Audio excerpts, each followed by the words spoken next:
What makes a marriage successful? A lot of people are scared to get married. A lot of marriages are breaking up. Even those who stay together, few of them say they're really happy. I've been married over half my life. I consider myself one of the lucky few. I love my wife. I love being married. What makes a marriage successful? Top 3 ingredients coming up in this video.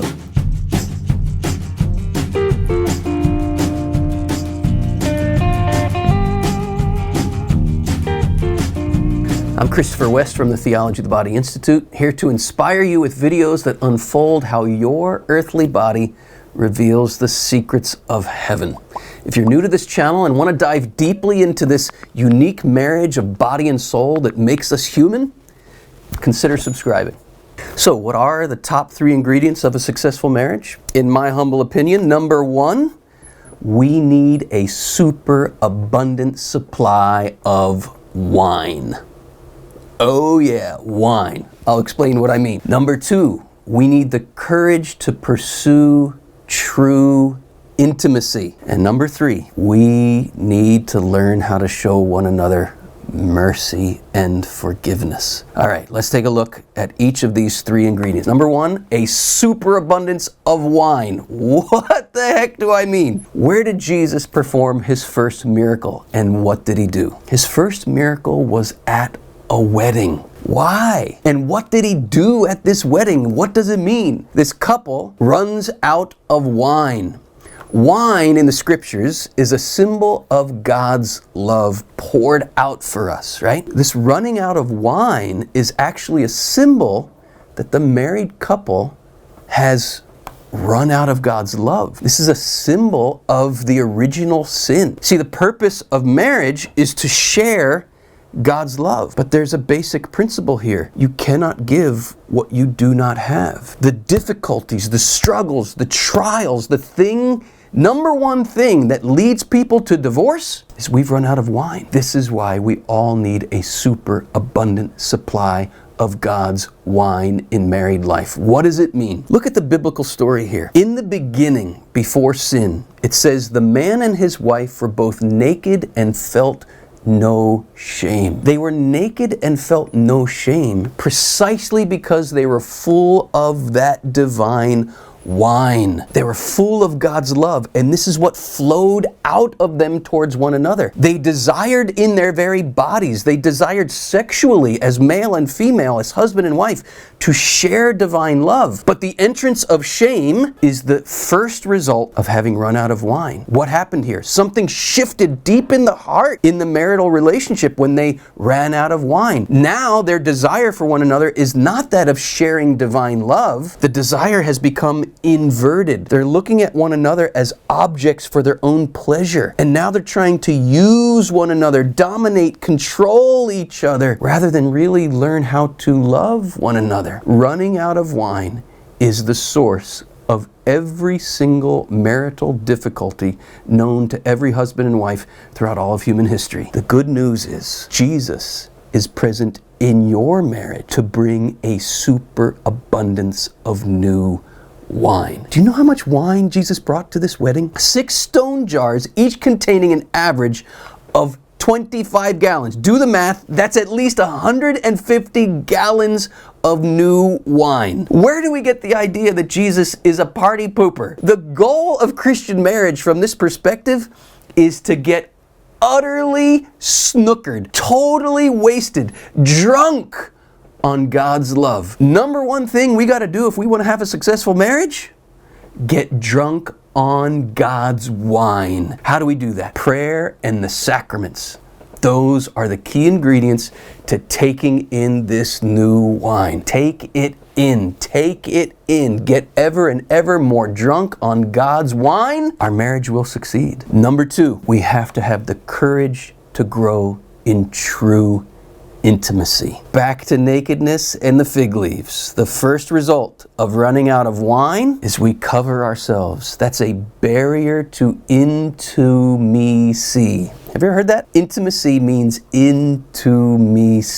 Well, man and woman, right from the beginning of time, when we ran out of wine, we've been hiding from one another. We've been putting up barriers to true intimacy. And this is why I say true intimacy takes courage to expose our real hearts. Intimacy is a nakedness of the heart, a real revelation of who you are, warts and all. And this can be scary. This is why we hide. I was afraid because I was naked, so I hid myself. The journey of growing in true intimacy is the reverse of that. I was at peace because I knew you loved me, so I exposed myself. That's true intimacy. But yet that's not possible to be at that level of intimacy, of really exposing ever more vulnerably the places of your heart to your spouse, if that spouse is not drinking deeply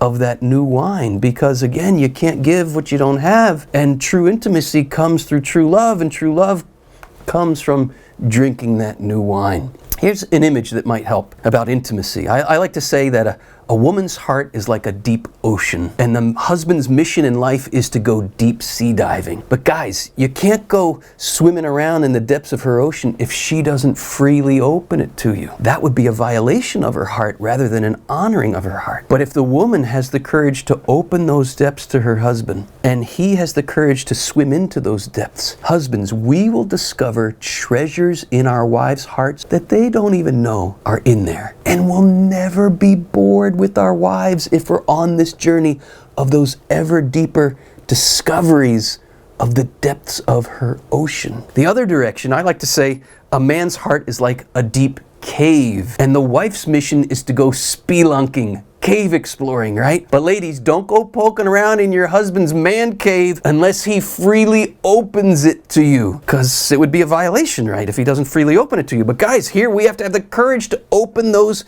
deep, vulnerable places of our hearts to our wives, to let her in there. And if the wife goes exploring in those places of her husband's heart, she's going to discover treasures in there that he doesn't even know he has, right? That's the courage to discover true intimacy.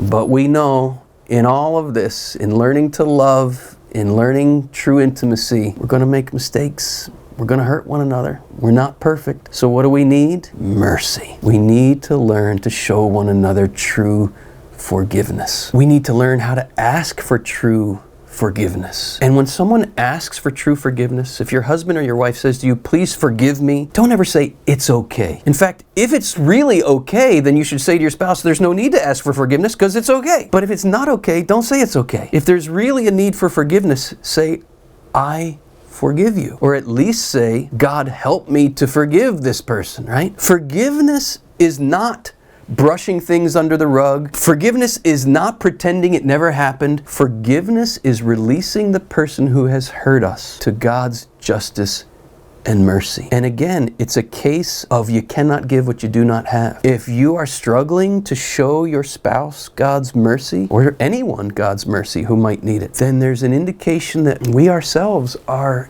in need of that mercy. So again, we're kind of circling around, and we're seeing how these three ingredients of a successful marriage are profoundly related, right? We cannot give what we do not have in any one of these things. We're called to love as God loves. We've run out of wine. This is why we need new wine. Intimacy is difficult because we've been hiding. Why have we been hiding? Because we've run out of wine. And because we've run out of wine, we're going to hurt one another, which means we need to learn the way of true mercy and forgiveness. So I know I'm only touching the surface of these three ingredients of a successful marriage, but here's a recommendation. Good news about sex and marriage, answers to your honest questions about Catholic teachings. This is a book I wrote 20 years ago, but I came out with an expanded and updated edition just recently. We went from 115 questions to 150. So I encourage you to get this new expanded edition of the book and maybe read it separately, 10 pages a week, and then go out on a date and talk about it. You can click the link in the description of the video below to learn more about how to get a copy of the book. But that will take you more deeply into these three ingredients of a successful marriage.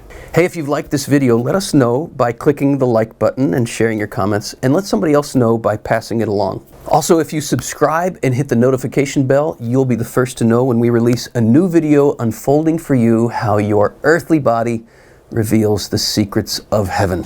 Till next time, take care. Here we go.